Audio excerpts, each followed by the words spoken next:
Por que nós católicos veneramos as imagens sacras? Por que nós católicos usamos imagem nos nossos templos, na nossa catequese? Vamos responder esta pergunta tão importante para nós.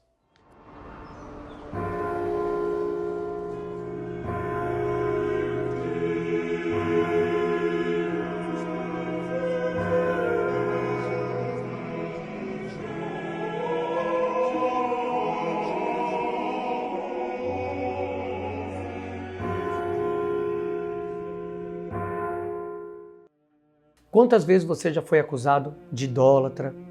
Quantas vezes você foi acusado de trair nosso Senhor Jesus Cristo porque você tem uma imagem de algum santo, uma imagem de Nossa Senhora? E geralmente as acusações estão baseadas em Êxodo 20, né? Não farás para ti imagem alguma do que está no céu, sobre o céu, debaixo da terra, sobre a terra. Só que assim, se a gente for levar na radicalidade desse argumento, eu não poderia nem estar fazendo esse vídeo, já que esse vídeo é um processamento de várias imagens sequenciais, está reproduzindo uma imagem. Eu não poderia nem simplesmente ler a própria Escritura. Por quê? Porque a Escritura contém um monte de imagens. Primeiro, imagens mentais. É impossível ler o que nós lemos aqui e não criar imagens mentais. Então, não tem como. Nós criamos imagens naturalmente. E eu não poderia beijar a Bíblia como muitas vezes nós beijamos, já que ela tem um monte de palavras. E o que são as letras e as palavras? São imagens de um som. Como o A é um símbolo que nós escrevemos para simbolizar o som que nós falamos. Então, na radicalidade, Êxodo não está proibindo imagens. E eu posso dizer isso baseado na própria Escritura Sagrada. Por quê? Em Êxodo 20, há uma proibição de imagens. Êxodo 25, se nós pegarmos aqui a Sagrada Escritura, nós vamos ver. Em Êxodo 25, o próprio Deus está mandando criar uma imagem. Veja só.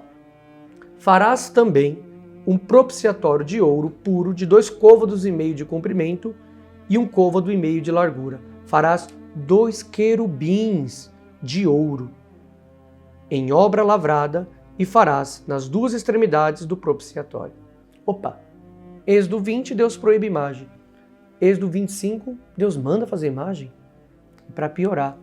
Se a gente for para o livro de Números, lá, Números 21, no versículo 8 e seguintes, vai dizer: Faze uma serpente ardente e coloca sobre uma haste. Todo que for mordido, mas olhar para ela, ficará com vida. Olhar para uma imagem.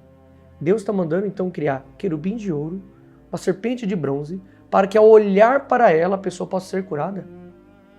E a coisa ainda piora para quem argumenta contra as imagens católicas. Por quê? Se a gente for para 1 Reis, do capítulo 6 ao capítulo 8, está a construção do templo lotado de imagens. E o final da construção, a glória de Deus era tão grande lá dentro que os próprios sacerdotes que faziam trabalho dentro do templo não poderiam ficar lá dentro. Eles tiveram que sair de tamanha a glória de Deus lá dentro. Ou seja, Deus habitou num templo com imagens. Então vem a pergunta: por que Deus proibiu imagens então? A resposta mais simples: Deus não proíbe imagens, Deus proíbe ídolos. Deus, meus irmãos, se toda a criação foi criada boa por Ele, Deus viu que era bom. Deus criou o céu e a terra, o mar, os animais, o homem, viu que era bom, viu que era muito bom. Deus não poderia condenar a própria criação. Então, o uso das imagens como ícone, como janelas que me leva para Deus, isso Deus aprova. Então, ícones são sinais que nos levam para Deus, são janelas que nos levam para Deus. São Paulo usa esse argumento em Romanos como fala que pela criação somos capazes de chegar à grandeza de Deus. Então, Deus não proíbe imagens, ícones. Deus proíbe ídolos. E o ídolo pode ser qualquer coisa que substitua Deus. E nos tempos antigos, praticamente todas as culturas tinham as imagens como a própria presença de Deus. E aqui é um problema para nós não. As imagens são sinais sagrados. As imagens são sacramentais. As imagens elas são ícones, janelas que nos transportam para uma outra realidade mais profunda. Como, por exemplo, a Arca da Aliança. As pessoas se curvavam diante da arca porque ela tinha um significado teológico profundíssimo. Por exemplo, dentro da arca haviam o maná, que é o alimento do deserto.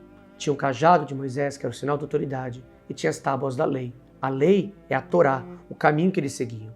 Esta arca, ela é uma tipologia, um tipo, um sinal, uma imagem de algo que vai acontecer no futuro, que é Maria Santíssima, a nova arca da aliança. Ela tinha no seu ventre a nova lei, a nova aliança, que é Jesus Cristo, a autoridade de Deus que está no nome do Senhor e o pão da vida, do qual Jesus veio para nos alimentar. Ela é a nova arca. Então, curvar-se diante de Maria não é querer idolatrá-la. Curvar diante de Maria ou dos santos é querer se curvar diante das novas arcas da aliança que trazem Jesus Cristo em nós. Se você é portador da graça, se você é capaz de levar Jesus Cristo para outras pessoas, se onde dois ou mais Jesus está no nosso meio, então significa que nós também levamos a graça. Então os seres humanos podem ser veneráveis. Agora, por que nós respeitamos um ser humano? A resposta está em Gênesis. Fomos criados à imagem e semelhança de Deus. Portanto, todos nós carregamos de alguma maneira a imagem do Criador. Logo, nós podemos ser respeitados e venerados, nunca adorados. Venerados, porque prestamos respeito àqueles que são servos de Deus. Se o próprio Cristo teve todo o respeito de cuidar de Nossa Senhora, tornando-a imaculada para ser o santuário da vitória, por que nós não faríamos isso com aqueles ao qual Cristo marcou com o selo da salvação? Vídeo passado, o sinal da cruz é o selo da salvação. E nós somos aqueles eleitos que fomos marcados para sermos exemplos, para sermos imitadores de Cristo e exemplos para que outros possam imitar. Não tenha medo de ter uma imagem santa. Não tenha medo de ter um sacramental que te transporta e te leva para o reino de Deus. Então vou deixar uma dica aqui para vocês. Pegue essas passagens que eu citei, estude ela, anote, para você poder aprofundar a sua fé.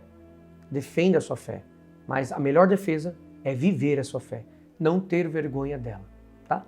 Se você gostou desse vídeo, por favor, deixa seu like, se inscreva no canal, compartilhe para outras pessoas também conhecerem o nosso trabalho e deixe seu comentário, faça questão de querer ler o que você está aprendendo com a gente.